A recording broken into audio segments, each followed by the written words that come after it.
It wasn't supposed to be like that. At first, it was just another girl I found on the dark web. I mean, just another girl that a guy put up because he wanted to find her. And I probably shouldn't boast about things like this, but, well, I'm good at finding people. At invading their privacy. Stalking them until I have what I want from them. Or rather, what clients want from them. So, this gal, it was just another contract. Just another Susan to add to the list of people I've found for someone else. But her name wasn't actually Susan, obviously. Her name was Jessie Jameson. She wasn't a 40-year-old divorced lady on the run with kids, no. According to the poster, she was his daughter. Had stolen a lot of money from his stash and absconded with one of her friends to Fiesta on the East Coast. Normally, I would have skimmed over a contract like this, especially since the payout wasn't in the thousands, but when I saw her picture, well, I was intrigued. It wasn't even that she was the prettiest, but there was definitely something attractive about her. Her profile said she was 5'6", but her legs said 5'10" when you looked at the picture. She had legs for days. Maybe Daddy shouldn't have put up a picture of her in her cheerleading outfit, though.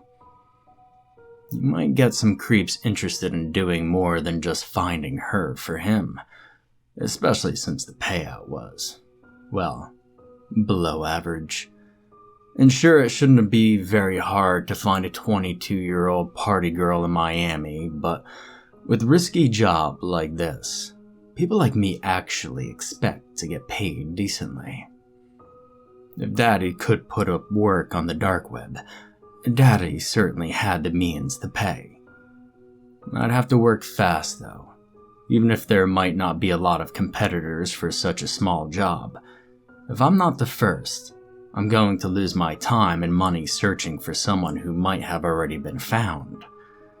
Doing the necessary research, I quickly realized this ad had been put up less than 20 minutes ago. I contacted the man instantly and said I would do it if he was willing to increase his prize just a little. Surprisingly, he did, but the offer was still pretty cheap. I gazed at those hazel eyes hidden behind large square glasses and decided to take the job anyway. After closing the chat client and taking all the information I needed from the man, I was ready to start my search. Finding her Facebook wasn't that hard. Jessie J.J. Jameson's Facebook was filled to a brim with friend requests. She already had a following of about 2,600 people on her Instagram. She was the classic rich girl showing off, but at the same time, she wasn't. Half of her pictures were her participating in cheerleading championships in various states. The other half, she looked like an angel. Pictures with families, friends, where she dressed up like a good Sunday girl and whatnot. And I was genuinely intrigued. She seemed to live the average, interesting life of your everyday hot girl at school, but also looked like the model student in the eyes of her parents.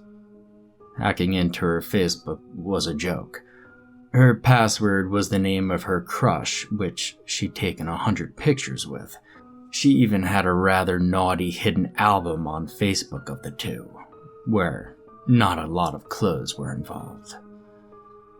Nonetheless, she seemed great, and I wondered if she left the house with money because she wanted to leave with that Chuck. But I remember what Daddy said. Apparently, she left with one of her friends. So it had to be Cindy Bristol. She was the second most active user on her Facebook, and the other girl with whom she took about 200 photos with. I never understood the appeal of putting your life out to others, but at the same time, if people weren't so quick to share, I'd be out of a job. I continued peeling off every layer of her social media, and soon enough, I learned the games she played on her phone, the text messages she sent to everyone, and where her GPS location was last seen. Unfortunately, it wasn't too far from where I was. I was about to close my computer and go to the Switch 7 Club downtown Miami when a messenger chat window popped up on Jessie's profile. She told me, "I know who you are." I read the message and my brows furrowed as I realized she was sending that message to herself. Was she sending that to me, or? She sent an emoji with its tongue sticking out, as if playful. I was flabbergasted. Does she have enough informatics knowledge to know when someone's hacking her profile? Should I reply? And I wasn't sure where to take it from here. I could always pretend to be her, but if she was the owner of that profile, it wouldn't be much more credible. Plus, she said she knew who I was, even though I had several layers of encryption protecting me. So I typed back, "You're bluffing." I had no other choice. I had to call her out on her bluff. I couldn't believe a girl like her knew anything about hacking, much less tracing back who was hacking her. But then she sent me a picture. My picture. Worst of it, it was a picture taken in real time 2 minutes ago from the webcam of my laptop. So I tried detecting her on the computer, but I couldn't find anything. And if I can't find her, I can't block her from accessing my stuff. I swallowed heavily and paled. She was watching me. "You're good," I conceded. If she knew that much, there was no way a guy like me would be able to track her. What happens next? I should have been wary.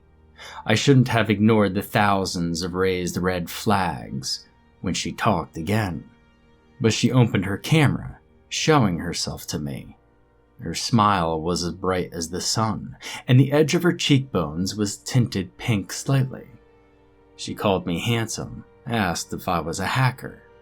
If it was her dad that was after her.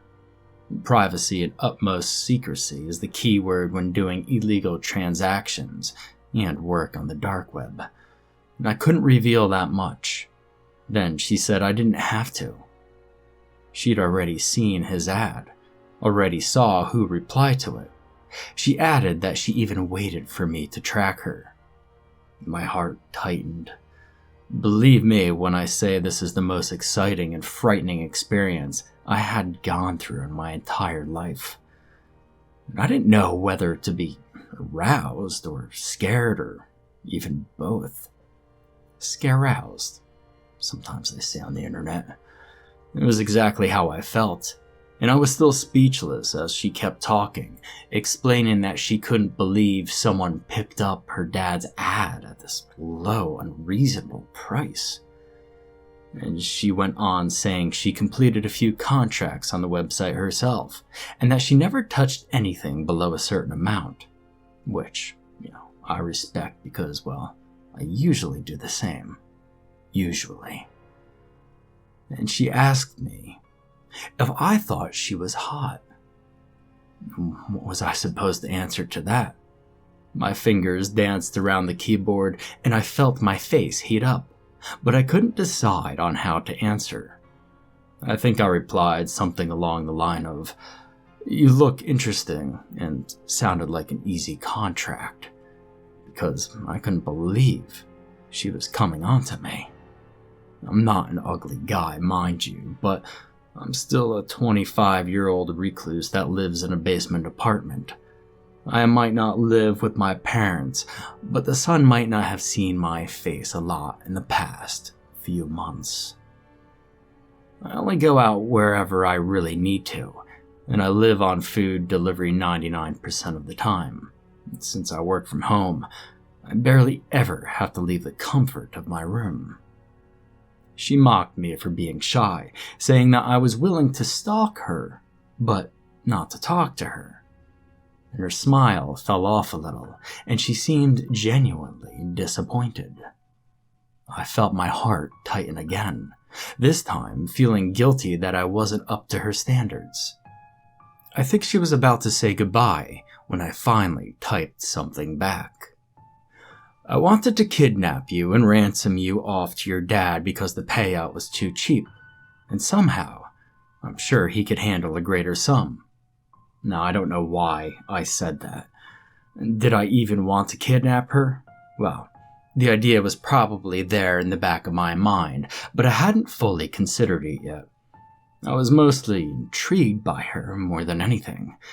Anyone in their right mind after reading that would probably call the cops, but I saw her face light up like I just told her she'd won the lottery. Her lips stretched, revealing a perfect row of white teeth, and she took off her glasses. She kept flirting with me from that point onward. And, well, I admit, I got taken into it. I flirted back, and we talked until way early in the morning. She explained to me why she'd stolen money from her dad, which, by the way, was a complete scumbag. He wasn't even her real dad. Her real dad had died when she was 7, and her mother remarried this asshole 2 years before dying in a car crash herself. And well, when her mother was gone, he abused her constantly on the pretense that her mother was gone, and she had to fulfill his needs if she wanted a place to stay. It was awful. The more she talked about him, the more I wanted to protect her, and I told her I could keep her safe at the end of the night, that I knew places where she could hide, and he would never find her. She even shed a tear, and we both shared a laugh. For the next few days, I updated the dad with fake updates while I kept chatting her up and plotting how I could help her. She told me she had stolen a good amount, but nothing big enough to start a new life, which is why she was looking for the help of another hacker. She initially intended to virtually crash her stepfather's bank so she could transfer the totality of his funds into an offshore account, which she would then use to flee the country. She talked about Canada, starting a new identity. She said she had friends there that were willing to help her. And then she talked to me about how I could be involved. Apparently, the bank had several layers of encryption, and to succeed in an attack on it, she needed a partner. It was a two-way system, so a team of 2 would be perfect. We would attack on all fronts, virtually break into his account unnoticed, and then transfer the funds. The plan was genius if it wasn't for the two-way system. I would have believed she wouldn't have needed my help at all. I was thrilled, excited, and maybe, admittedly, a little bit enticed by her. I was sad to let her leave the country, but, I'm a good guy and she had such a tough life. If you love her, let her go, right? I told her I would do it, and that I would do it for free at that. And then some bullshit about how everyone deserves to be happy and that it was her turn. She said I could come with her, and I said I would think about it. I didn't want to sound too excited even though I was about to jump out of my body and scream hallelujah into the emptiness of my apartment. So we set up a meeting. Couldn't do it from home because if we went detected, we needed to be able to fall back. She told me she used most of what was left of her money to rent one of those locker spaces downtown, big enough for her material to fit in, plus 2 people, but nothing else. And the time came and I packed my laptop and headed to the address she gave me. Once I arrived there, I realized the locker she talked to me about was more of a hangar. It was huge and pretty isolated from the rest. But I didn't turn back. And in retrospect, this was a terrible idea. but I was blinded by my physical need to be with her and another sickening feeling of wanting to be a hero for once. I'd done a lot of shitty things in my life, but I was finally using my skills for good. I was helping a good girl escape the clutches of her evil stepfather. How much more heroic could that be? As I approached, I heard her from behind the door, inviting me to come on in. I swallowed heavily as I opened the door. Obscurity engulfed me. I called her name, and a light opened, showing pretty high-tech equipment about 2 meters from me. Unfortunately, the light was pretty dim, and I couldn't find her. I asked her to come out, that I was there to help her, and she didn't need to be shy. I heard a clicking noise, a sound similar to when you press the button to start recording, and then her voice filled the air again, saying that I was a criminal, and she wasn't sure she had made the right choice in contacting me.